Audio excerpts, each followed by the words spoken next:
Suspecho di tiro naman pang imbuelto na serie de robbery hold-up na siyudad Especial 1 de la kada biktima, yapo de con elimira na telebisyon ayer aga.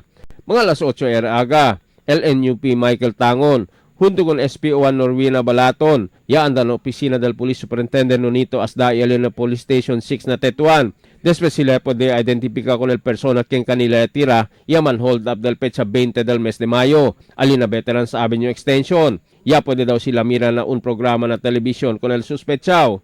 Kay amo gani ya pasa kita or ya sa kita na proseso, yan police line sila.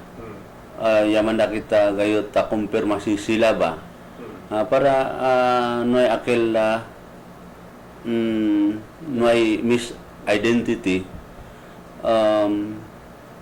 sila ba gayot. So ya kumpirma gat el2 sa kaya by face sa ya kuno sila. Amo kay perkasa na media kaya po de man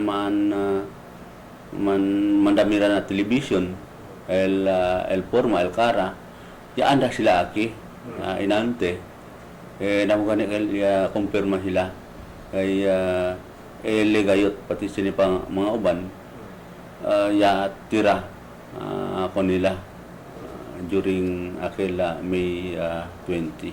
Sita Corda, kung tagon ikumbalaton yaman hold up el 3 mga persona alina veteran sa amin yung extension mga alas 4 del madrugada del petsa 20 del Mayo.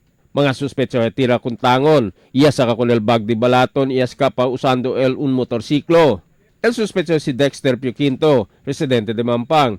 Él también el suspecho de tiro con Ferdinand Amping, alina Arquisa drive barangay de Mampang del petsa 6 de este mes de junio de noche. Emil Tuban, Dateline Zamboanga.